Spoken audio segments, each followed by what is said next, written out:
Hi friends, जय हिंद। चलिए आज हम समझते हैं, बहुत ही कॉम्प्लिकेट चैप्टर है न्यूट्रिशन। आज हम समझते हैं न्यूट्रिशन के बारे में कि क्या होता है न्यूट्रिशन। न्यूट्रिशन का मतलब होता है कि भोजन में उपस्थित पोषक पदार्थों का टूटकर रक्त में मिल जाना ही क्या कहलाता है? पोषण कहलाता है। क्या कहलाता है? पोषण। पोषण को इंग्लिश में न्यूट्रिशन कहा जाता है। ये भोजन के तीन उद्देश्य होता है, जिसमें पहला होता है कि ऊर्जा की प्राप्ति। शरीर को जो ऊर्जा मिलती है वो मुझे भोजन से ही मिलती है। किससे मिलती है? भोजन से। शरीर की ऊर्जा और शरीर का जो निर्माण होता है, हम जो ग्रोथ करते हैं तो उससे भी क्या होता है?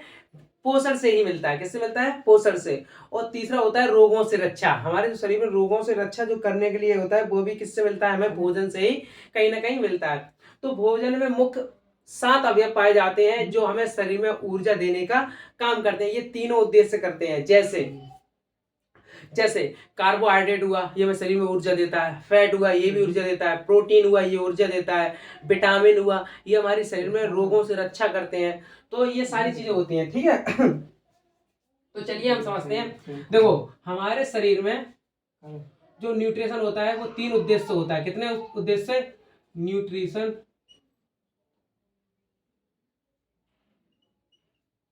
कितने उद्देश्य होता है? तो हमारे शरीर में 3 उद्देश्य होता है। पहला ऊर्जा, ऊर्जा की प्राप्ति। दूसरा शरीर का निर्माण, शरीर का निर्माण। और तीसरा रोगों से रक्षा,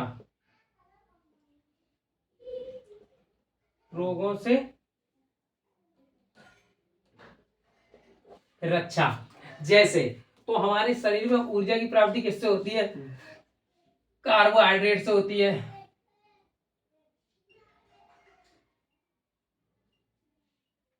कार्बोहाइड्रेट, फैट यानी कि वसा, वसा यानी कि फैट, और प्रोटीन, और प्रोटीन से शरीर का निर्माण। तो शरीर का निर्माण में प्रोटीन भी भाग लेता है। प्रोटीन, वसा, प्रोटीन, खनिज, लवण और वसा, ये क्या करते हैं? ये शरीर का निर्माण करते हैं। और रोगों से रक्षा कौन करता है? तो विटामिन, विटामिन। ठीक है, ये रोगों से रक्षा करते हैं। विटामिन तथा रुक्षांश। रुक्षांश मोटा चारा होता है, जैसे कि जो हम पालक, मूली उली जो खाते हैं वो कैसे होते हैं? वो रुक्षांश होते हैं, जैसे मोटा चारा भी कहा जाता है। अब बात करें, देखो जो भोजन होता है, भोजन में मुख्य 7 अवयव पाए जाते हैं। 7 अवयव। तो जिसमें जैसे कि एक प्रश्न पूछा जाता है कि हम क्या खाते हैं, तो एक नॉर्मली प्रश्न हो जाता है कि हम रोटी सब्जी दाल चावल ये खाते हैं। लेकिन ऐसा नहीं होता है। हमारे शरीर को जो जरूरत होती है वो हम मुश्किल उसमें 7 चीजें खाते हैं। जिसमें जैसे पहले होते हैं कार्बोहाइड्रेट, फैट, प्रोटीन, विटामिन, खनिज लवण, जल तथा रुक्षांश। ये 7 चीजें होती हैं। ठीक है, तो हम वो डाल देते हैं। पहला होता है कार्बो हाइड्रेट,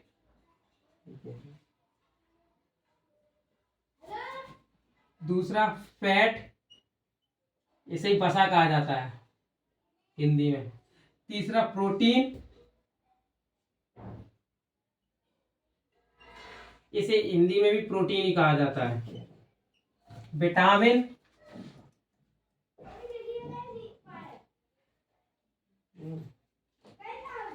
इसे भी हिंदी में विटामिन ही कहा जाता है। विटामिन, खनिज यानी कि मिनरल,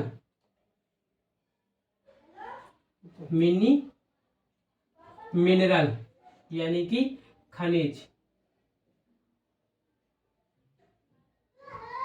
वाटर, इसे हिंदी में जल कहा जाता है। और 7वां होता है रुक्षांश, रुक्षांश इसे इंग्लिश में रसिस कहा जाता है। रसिस है। ये 7 चीजें होती हैं। इसे हिंदी में भी, इसे हिंदी में शर्करा कहा जाता है। क्या कहा जाता है? शर्करा, शर्करा कहा जाता है।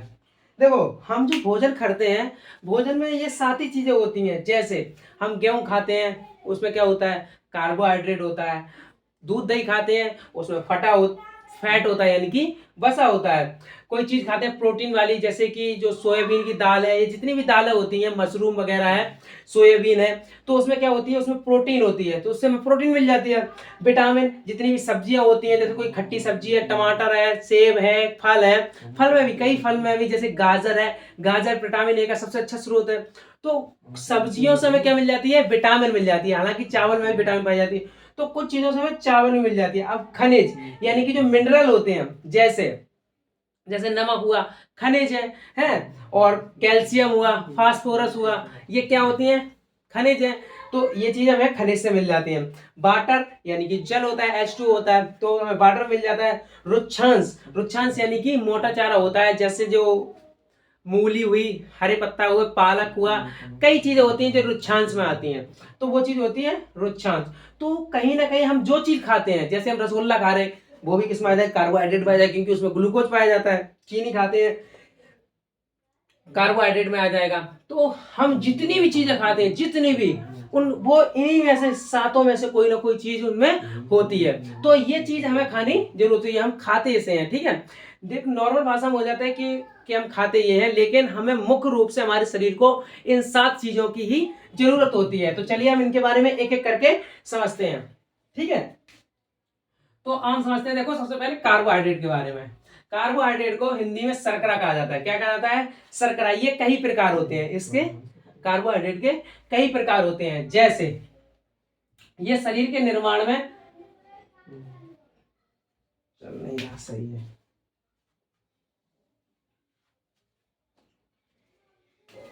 ये शरीर के निर्माण में कितना भाग लेता है? तो शरीर के निर्माण में, शरीर निर्माण में ये 1% भाग लेता है। कितना लेता है? 1%। ये शरीर में 1% ही पाया जाता है। क्या? कार्बोहाइड्रेट। इसे हिंदी में शर्करा कहा जाता है। इससे जो अभी सारी चीज ऊर्जा देने का काम करती हैं शरीर को, तो इससे जो ऊर्जा मिलती है, इससे जो ऊर्जा मिलती है, वो मिलती है 4.2 किलो कैलोरी। कैलोरी से ऊर्जा मिलती है। इसके कई प्रकार होते हैं, जिसमें सबसे पहले जैसे glucose, glucose, fructose,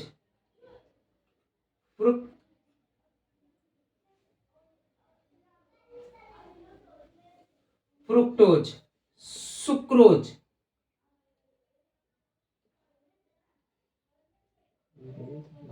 sucrose, cellulose,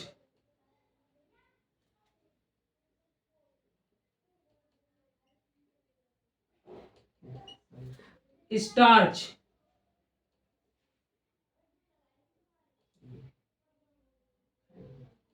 starch, इसे हिंदी में मंड कहा जाता है, और काइटिन, काइटिन। ये इसके कई प्रकार होते हैं। देखो, ग्लूकोज हुआ, सेलुलोज हुआ, ग्लैक्टोज हुआ, ग्लैक्टोज हुआ, लैक्टोज हुआ, माल्टोज हुआ, सुक्रोज हुआ, बहुत से ये सारे जो प्रकार होते हैं वो किसके होते हैं? कार्बोहाइड्रेट के। दुनिया की कोई भी चीज जिसमें हल्का सा भी मीठी जो चीज पाई जाती है, मीठा उसका स्वाद होता है, वो क्या कहा जाता है? शर्करा कहा जाता है। किसे कहा जाता है? शर्करा। तो ये जो सबसे सरल शर्करा होती है, वो होती है ग्लूकोज। क्या होती है? ग्लूकोज। फ्रुक्टोज, अब देखो बात करें ग्लूकोज की, तो सबसे ज्यादा ऊर्जा, जो ऊर्जा जो मिलती है, सबसे जल्दी ऊर्जा मिलती है, वो मिलती है ग्लूकोज से। लेकिन प्रकृति में सबसे जो मीठा होता है, ये सबसे क्या होता है? मीठा होता है। ये सबसे मीठा होता है। कौन? फ्रक्टोज। ये किस में पाया जाता है? तो ये पाया जाता है फलों में। किसमें? फलों में पाया जाता है। ये फलों में पाया जाता है, और फल क्या होते हैं? मीठे होते हैं। और ये मधु, यानी कि मधुमक्खी, जो पेड़ पौधों के फूल में पाया जाता है, इसलिए इसे मधु में भी पाया जाता है। कैसे पाया जाता है? मधु में। मधु यानी कि शहद में भी पाया जाता है। ये सबसे मीठा होता है। इसके बाद जो मीठा होता है, वो होता है सुक्रोज। क्या होता है? सुक्रोज। ये इससे कम मीठा है। फ्रुक्टोज सबसे ज्यादा मीठा होता है, ये प्राकृतिक होता है, और ये आर्टिफिशियल होता है। आर्टिफिशियल नहीं होता है, ये फ्रुक्टोज की तुलना में कम मीठा होता है, सुक्रोज। तो सुक्रोज में क्या आ जाता है, गन्ना आ जाता है, गन्ना हुआ, गन्ने से बनती है, चीनी हुई, बहुत सी चीजें आती हैं, जैसे चीनी हुई, गुड़ हुआ, वो किस में आता है, सुक्रोज में।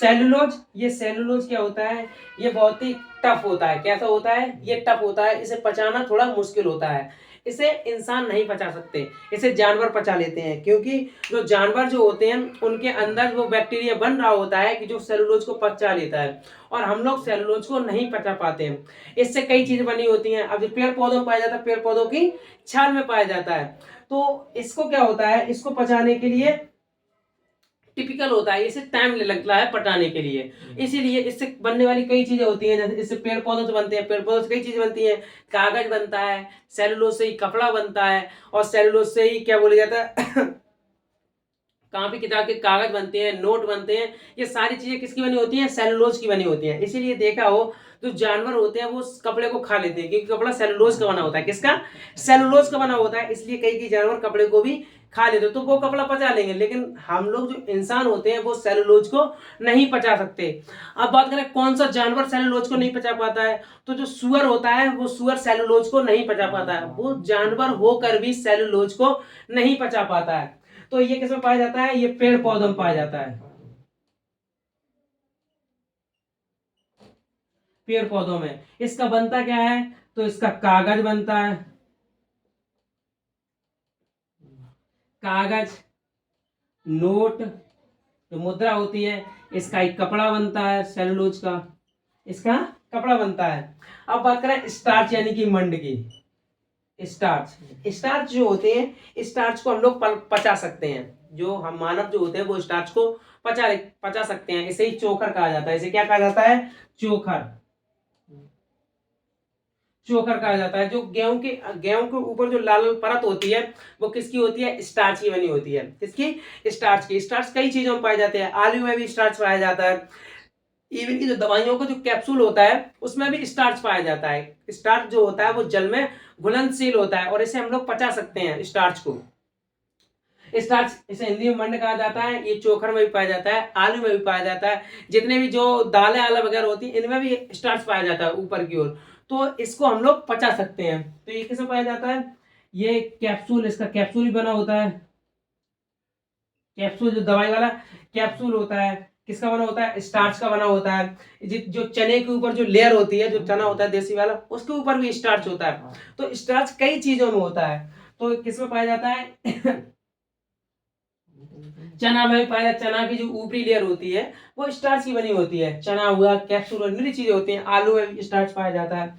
अब आता है काइटिन की, तो काइटिन जो होता है ये बहुत ही, ये भी क्या होता है, ये क्रिटिकल होता है, इसे भी पचाना मुश्किल होता है। और ये जो कीट होते हैं, कीटने की जो ऊपरी बाहरी कवच जो होता है, त्वचा जो होती है, वो किसकी बनी होती है, काइटिन की बनी होती है। जैसे एग्जाम्पल में जो तुमने देखा हो, जो दीवार वो उड़ता है, इसे क्या बोलते हैं, अरे तिलचट्टा जना इसको जो बोलते हैं, जो उड़ता है, पंख जिनके होते हैं वो किसके बने होते हैं, काइटिन के बने होते हैं। मछली, मछली की जो ऊपर की वो होती है, खाल जो होती है ऊपर की, जैसे उपटा जाता है जब मछली बनाते हैं, वही बता देंगे। तो उसकी जो ऊपर होती है वो क्या होती है, किसकी बनी होती है, काइटिन की बनी होती है।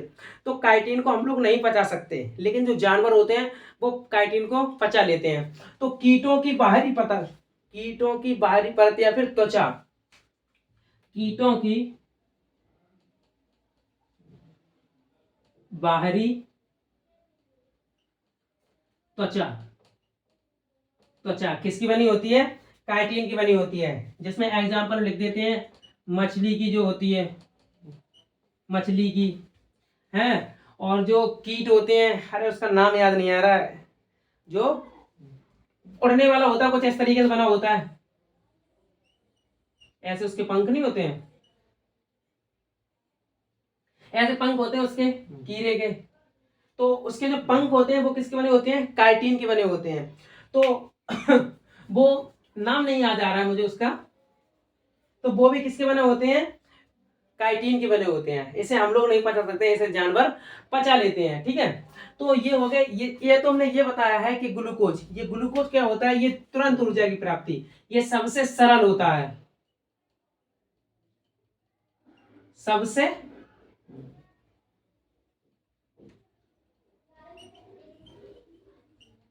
सरल होता है, और ये इसकी ऊर्जा की जो प्राप्ति होती है वो सबसे ज्यादा होती है, तेज होती है। सबसे सबसे तेज ऊर्जा की प्राप्ति होती है किससे? ग्लूकोज से। इसीलिए देखो कोई भी चीज हो, चाहे वो फ्रुक्टोज हो, चाहे वो सुक्रोज हो, चाहे वो सेलुलोज हो या स्टार्च हो, वो कहीं ना कहीं टूट कर वो सबसे पहले टूट टूट के सबसे पहले क्या बनती है? सबसे बाद में, सॉरी सबसे पहले हम कह रहे हैं, सबसे बाद में क्या बनती है? ग्लूकोज। तो ग्लूकोज के बाद ही शरीर में एनर्जी मिलती है। शरीर में एनर्जी बनाने का काम कौन करता है? तो हम वो सेल चैप्टर था, सेल चैप्टर में हम बताए थे, जो सेल में जो माइटोकांड्रिया होता है वो ऊर्जा का निर्माण करता है। माइटोकांड्रिया में क्रिप्स चक्र चलता है, जो 38 एटीपी मिलकर किसका निर्माण करते हैं? ग्लूकोज का निर्माण करते हैं, जो हमें एनर्जी देने का काम करते हैं।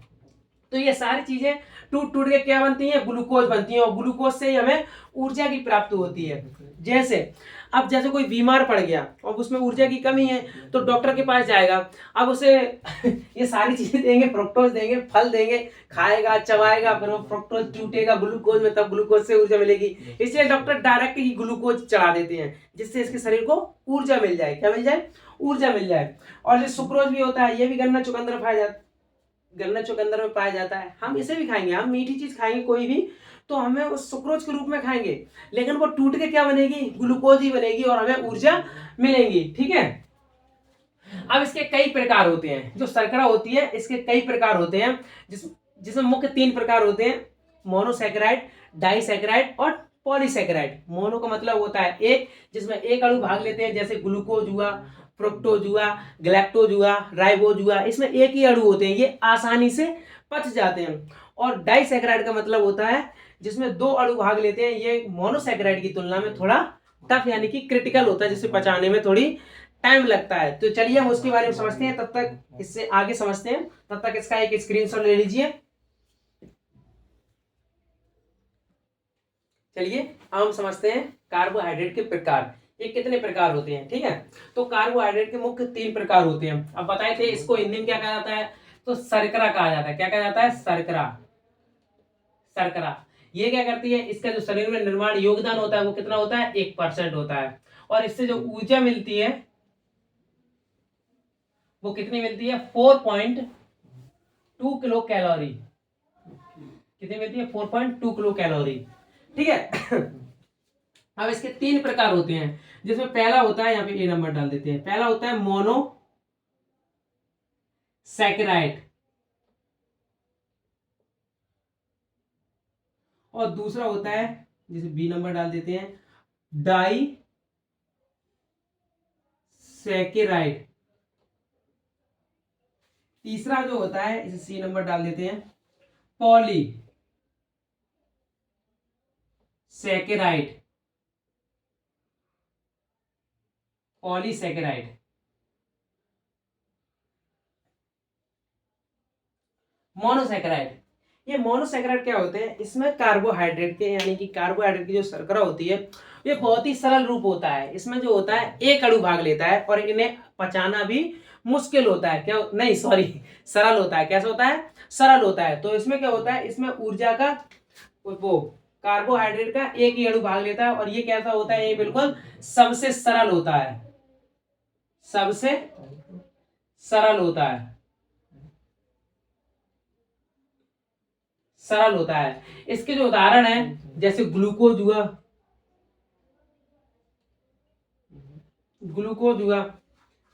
क्या हटाना, ठीक है। तो इसके जो उदाहरण है वो जैसे ग्लूकोज हुआ, फ्रुक्टोज हुआ, ग्लैक्टोज हुआ, राइबोज हुआ,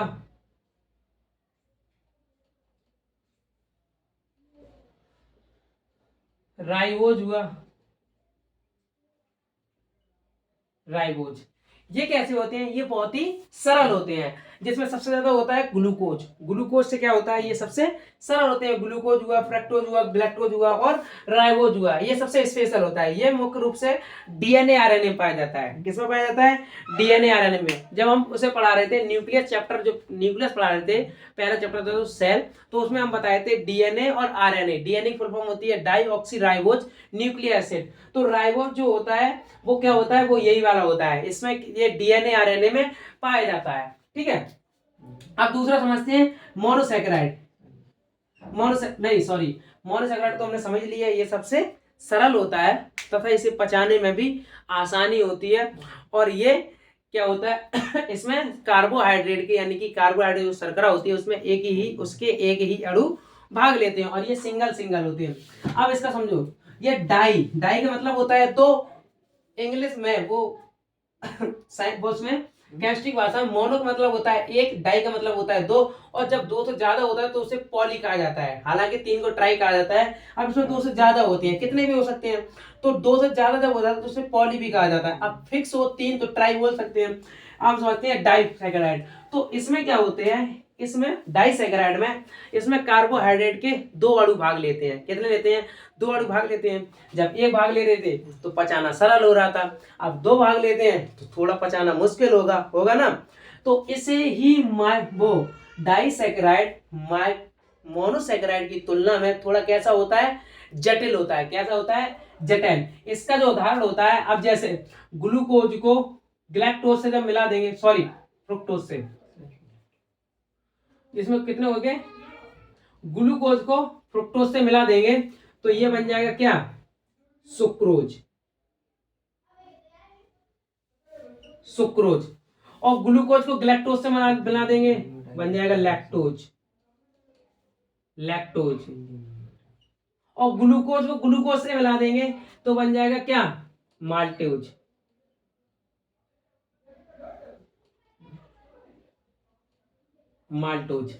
ये दो दो के होते हैं। ग्लूकोज को फ्रक्टोज से मिलाएंगे सुक्रोज, ग्लूकोज को गैलेक्टोज से मिलाएंगे लैक्टोज, और ग्लूकोज से मिला देंगे तो बन जाएगा माल्टोज। ये थोड़ा जटिल होता है, ये दो दो से मिलकर बनता है। ठीक है, तो इसे पचाना भी थोड़ा मुश्किल होता है। अब समझते हैं पॉलीसैकेराइड में क्या होता है, इसमें कार्बोहाइड्रेट के दो अणु से ज्यादा भाग लेते हैं और ये सबसे कॉम्प्लेक्स यानी कि जटिल संरचना होती है। कैसी होती है, डाइसैकेराइड की तुलना में पॉलीसैकेराइड ज्यादा जटिल होती है, क्योंकि इसमें जो होते हैं, इसमें कार्बोहाइड्रेट के जो अणु होते हैं वो दो से ज्यादा भाग लेते हैं, इसीलिए इसे पॉलीसैकेराइड भी कहा जाता है। क्या कहा जाता है, पॉलीसैकेराइड। तो इसके उदाहरण भी देख लेते हैं। इसका जो उदाहरण होता है, जैसे स्टार्च को हिंदी में मंड कहा जाता है, सेल्यूलोज,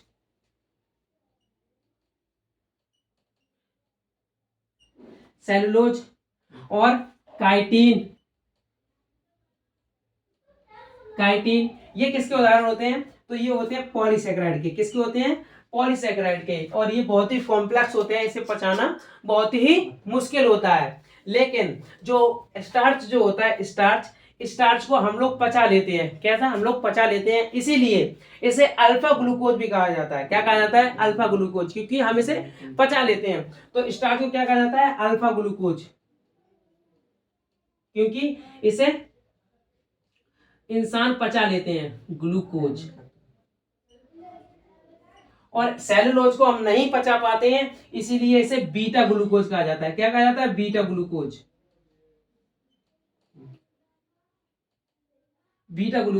और काइटिन को तो हम पचा ही नहीं सकते। किसको, काइटिन को। हालांकि सेलुलोज को भी हम नहीं पचा सकते, क्योंकि हमारे अंदर जो बैक्टीरिया जो बनता है पचाने वाला, वो हम सेलुलोज को नहीं पचा सकते, इसे जानवर ही पचा पाते हैं। लेकिन जानवर में अभी सुअर जो होता है वो सेलुलोज को नहीं पचा पाता, ये पेड़ पौधों में पाया जाता है। ये तो हम बता ही चुके थे। जो स्टार्च होता है वो मंड यानी कि चोखा में पाया जाता है। काइटिन जीवों की त्वचा में पाई जाती है। सुक्रोज गन्ना, चुकंदर, चीनी में पाया जाता है। गन्ना, चुकंदर हुआ, चीनी हुआ, उसमें क्या पाया जाता है, सुक्रोज पाया जाता है। लैक्टोज ये दूध में पाया जाता है। माल्टोज दूध में पाया जाता है। अब बात करें दूध में, तो दूध में जो शर्करा पाई जाती है, दूध यहाँ पे डाल लेते हैं, तो दूध में जो शर्करा पाई जाती है, वो शर्करा पाई जाती है लैक्टोज। लैक्टोज। जबकि जो प्रोटीन पाई जाती है, वो पाई जाती है केसीन। कौन सी प्रोटीन? केसीन प्रोटीन पाई जाती है। दूध में कौन सी प्रोटीन पाई जाती है? केसीन प्रोटीन पाई जाती है। तो चलिए हमने आज ही कार्बोहाइड्रेट खत्म कर दिया है।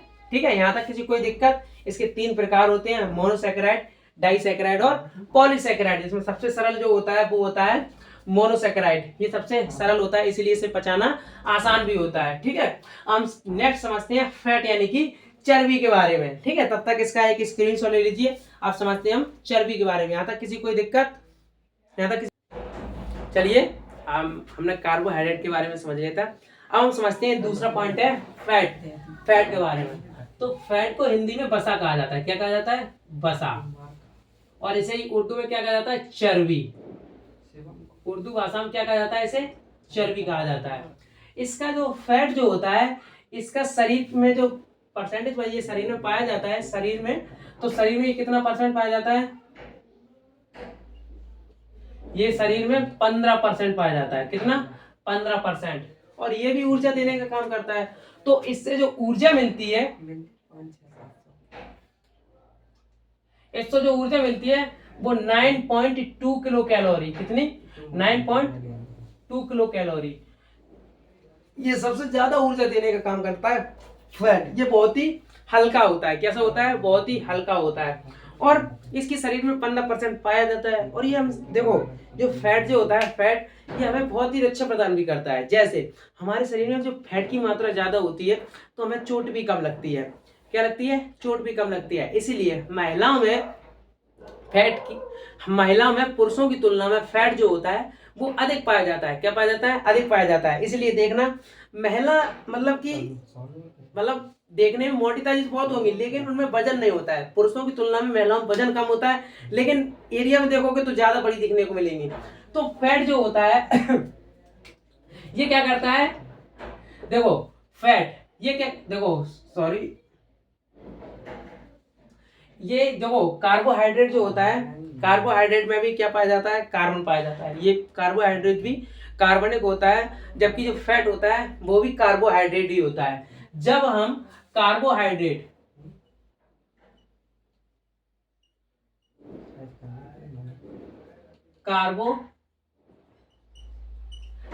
को खर्च नहीं करते हैं, क्या करते हैं? अगर हम खर्च नहीं करेंगे तो वो आगे जाके क्या बन जाता है? फैट बन जाता है। क्या बन जाता है? फैट। और जब फैट ज्यादा ही बन जाता है तो वही किसका रूप ले लेता है? कोलेस्ट्रॉल का। जैसे हमारे शरीर में जो कार्बोहाइड्रेट होता है वो 1% होता है, लेकिन हम उससे रोज रोज बनता है और रोज रोज खर्च हो जाता है। जब हम उसको खर्च नहीं करते हैं तो वही क्या बन जाता है? फैट। क्या बन जाता है? फैट। तो कार्बोहाइड्रेट में हमने बताया था, सी से कार्बन, एच से हाइड्रोजन और ऑक्सीजन नहीं, ओ से ऑक्सीजन और एच से हाइड्रोजन नहीं, C6H12, C6H12O6। सी से कार्बन, एच से हाइड्रोजन और ओ से ऑक्सीजन। ये होता है किसका? इसमें कार्बोहाइड्रेट इसका नाम इसीलिए पड़ा क्योंकि इसमें कार्बन भी पाया जाता है, हाइड्रोजन भी पाया जाता है और ऑक्सीजन भी पाया जाता है। तो जैसे अब मैंने बताया है, जो कार्बोहाइड्रेट है, कार्बोहाइड्रेट को हम खर्च नहीं करेंगे तो फैट बन जाएगा। तो कहीं ना कहीं यही फॉर्मूला किसका होता है? फैट का भी। तो फैट का भी फॉर्मूला क्या होता है? ये क्या होता है? जो कार्बोहाइड्रेट होता है वही फैट होता है। ठीक है अब देखो इसको, ये क्या होता है? इसकी मात्रा, ये शरीर को रक्षा करता है। शरीर की रक्षा करता है। क्या करता है? शरीर की रक्षा करता है। रक्षा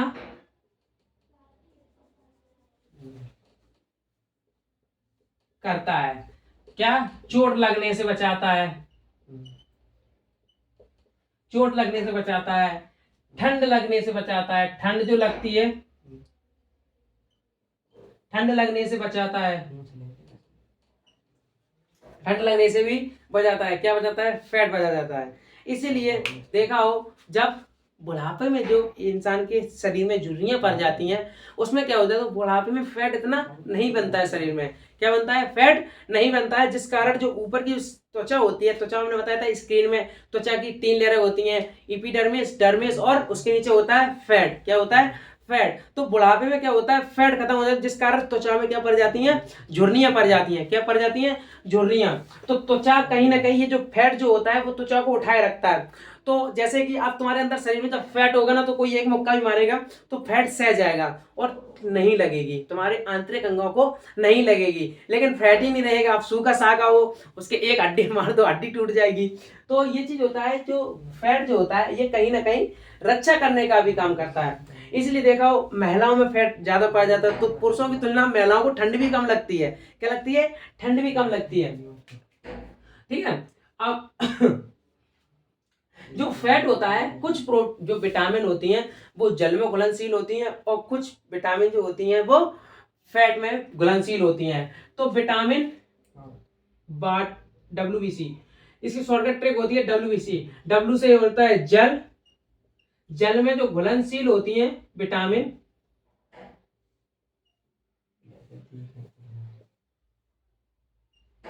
घुलनशील जो विटामिन होती हैं वो होती हैं vitamin A, vitamin B, sorry vitamin B और विटामिन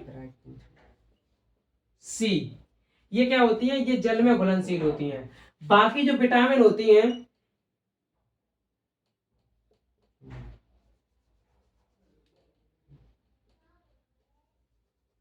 बसा, बसा में घुलनशील, घुलनशील जो विटामिन होती हैं वो होती है vitamin A, vitamin D, vitamin E, vitamin के को एच बोलते हैं, विटामिन के।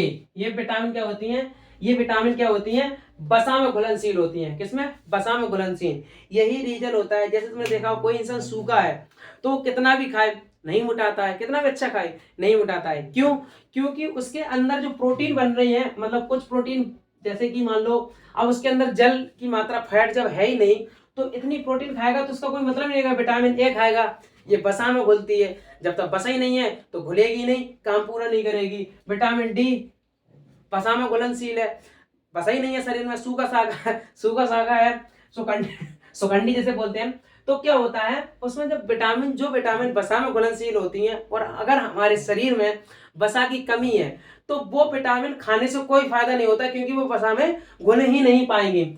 इसीलिए क्या होता है, देखो बसा, जैसे ही तुम्हारे शरीर में वसा की पूर्ति हो जाएगी, मान लो थोड़ा सा भी वसा बनने लगा, तो फिर कुछ भी खाइए, चाहे विटामिन बी खाइए, चाहे विटामिन सी खाइए, क्योंकि जल की तो कमी होती नहीं है, जल की, तो विटामिन सी और विटामिन बी जल में घुल जाएंगे। और जब वसा की मात्रा होगी तुम्हारे शरीर में, तो विटामिन ए खाओ, डी खाओ, ई खाओ, के खाओ, कुछ भी खाओ, ये सारी घुल जाएंगी। किसमें, वसा भी हमारे शरीर में है। इसीलिए कोई इंसान देखा हो जब थोड़ा सा भी मोटा जाता है, तो फिर वो कुछ भी खाए उसके शरीर को लगता ही जाता है, लगता ही जाता है, लगता ही जाता है। और जो सूखा होता है उसके अंदर फैट ही नहीं बन रहा है। जब फैट ही नहीं बन रहा है तो कितना भी अच्छा खा ले, चाहे विटामिन ए खा ले, चाहे विटामिन ई खा ले, विटामिन के खा ले, विटामिन एच खा ले, कुछ भी खा ले, उसको नहीं लगेगी, क्योंकि अंदर जो वसा में घुलनशील जो विटामिन होती है वो उसके शरीर में नहीं बन रही है। क्या नहीं बन रही है, ठीक है। तो ये हो गया हमारा फैट यानी कि वसा के बारे में। यहां तक किसी कोई दिक्कत, फैट यानी कि चर्बी के बारे में। अब इससे हम आगे समझते हैं प्रोटीन के बारे में, ठीक है।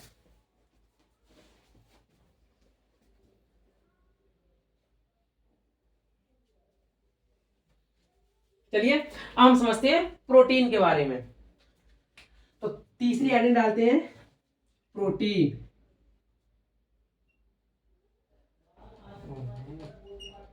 प्रोटीन, इसे हिंदी में भी प्रोटीन कहा जाता है, प्रोटीन। इसका जो भाग होता है, इसका जो योगदान होता है, ये शरीर में कितने % पाया जाता है, थोड़ा ऊपर ले गया,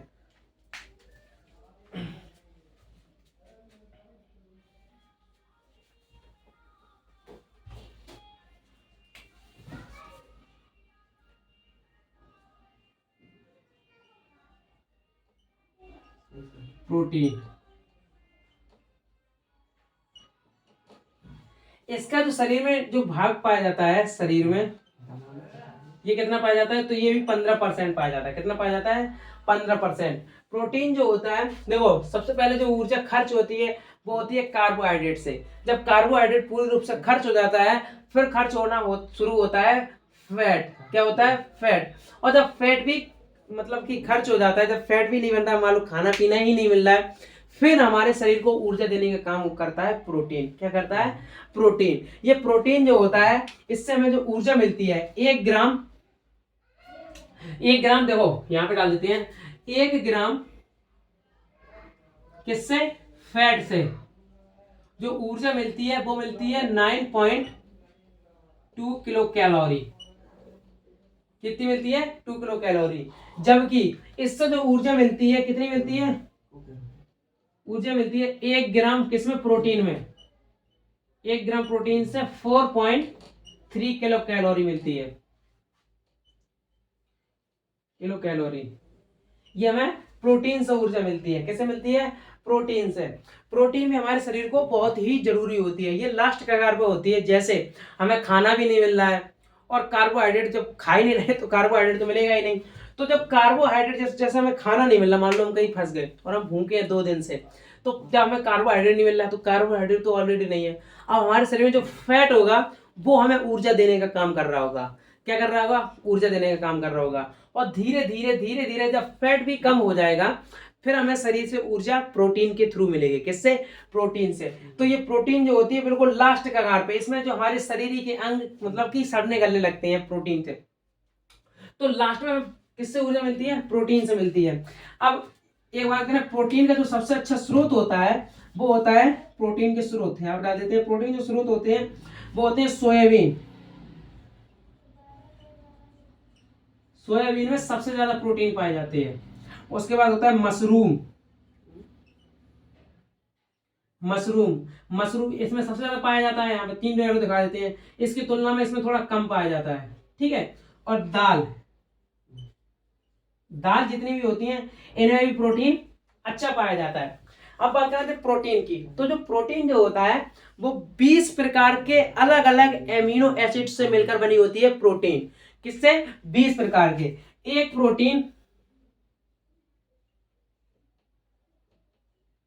प्रोटीन बराबर कितने होते हैं, 10 + 10 बराबर 20 एमिनो एसिड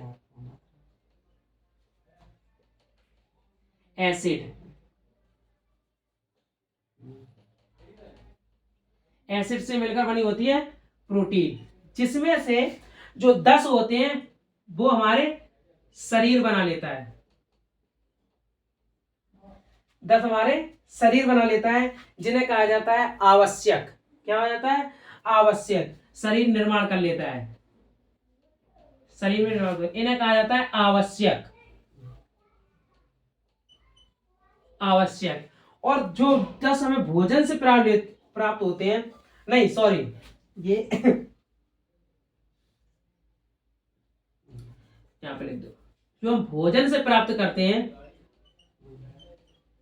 जो भोजन से हम प्राप्त करते हैं, बाहर से लेते हैं, जो हम भोजन से प्राप्त कर लेते हैं उन्हें कहा जाता है आवश्यक। और जो हम हमारे शरीर खुद बना लेता है उन्हें कहा जाता है अनावश्यक। क्या कहा जाता है, अनावश्यक, क्योंकि उनका जो निर्माण है वो हमारा शरीर खुद कर लेता है। तो हमारा जो शरीर निर्माण कर लेता है, थोड़ा दूर दूर लिखा है तब अच्छा समझ में आएगा।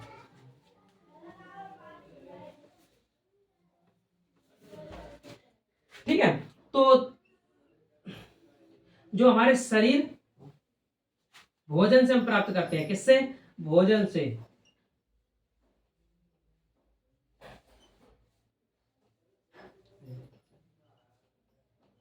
भोजन से प्राप्त करते हैं तो उन्हें कहा जाता है आवश्यक। और जो हमारा शरीर खुद निर्माण कर लेता है, शरीर खुद निर्माण कर लेता है, उसे कहा जाता है अनावश्यक।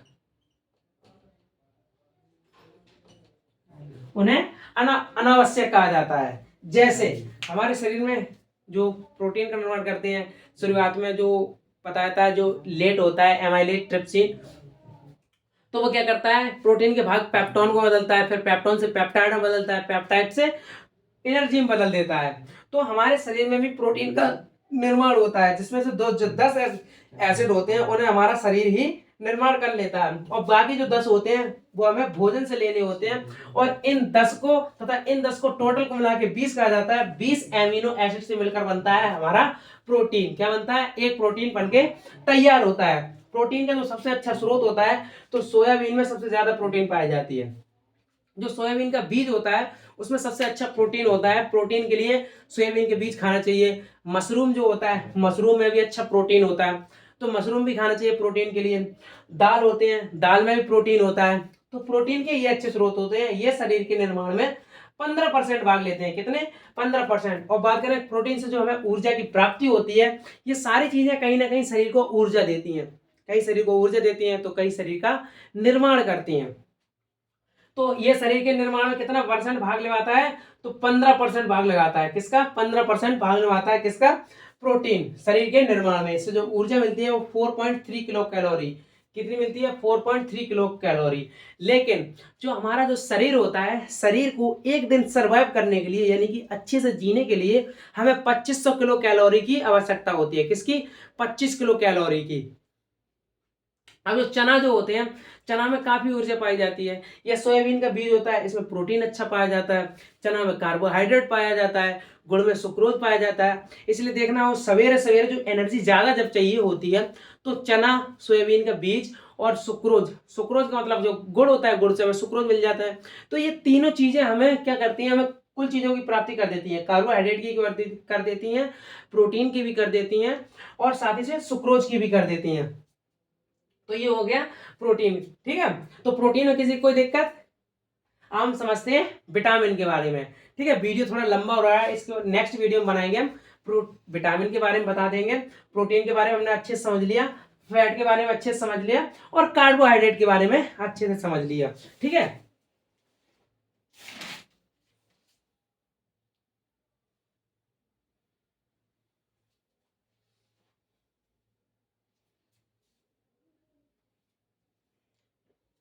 ठीक है। तो मिलते हैं नेक्स्ट वीडियो में। अब नेक्स्ट वीडियो में विटामिन के बारे में बताएंगे, खनिज के बारे में बताएंगे, जल के बारे में बताएंगे। नेक्स्ट वीडियो में मिलते हैं, तब तक के लिए वीडियो पसंद आया तो लाइक करें, शेयर करें। थैंक यू वेरी मच, मिलते हैं नेक्स्ट वीडियो में। Thank you.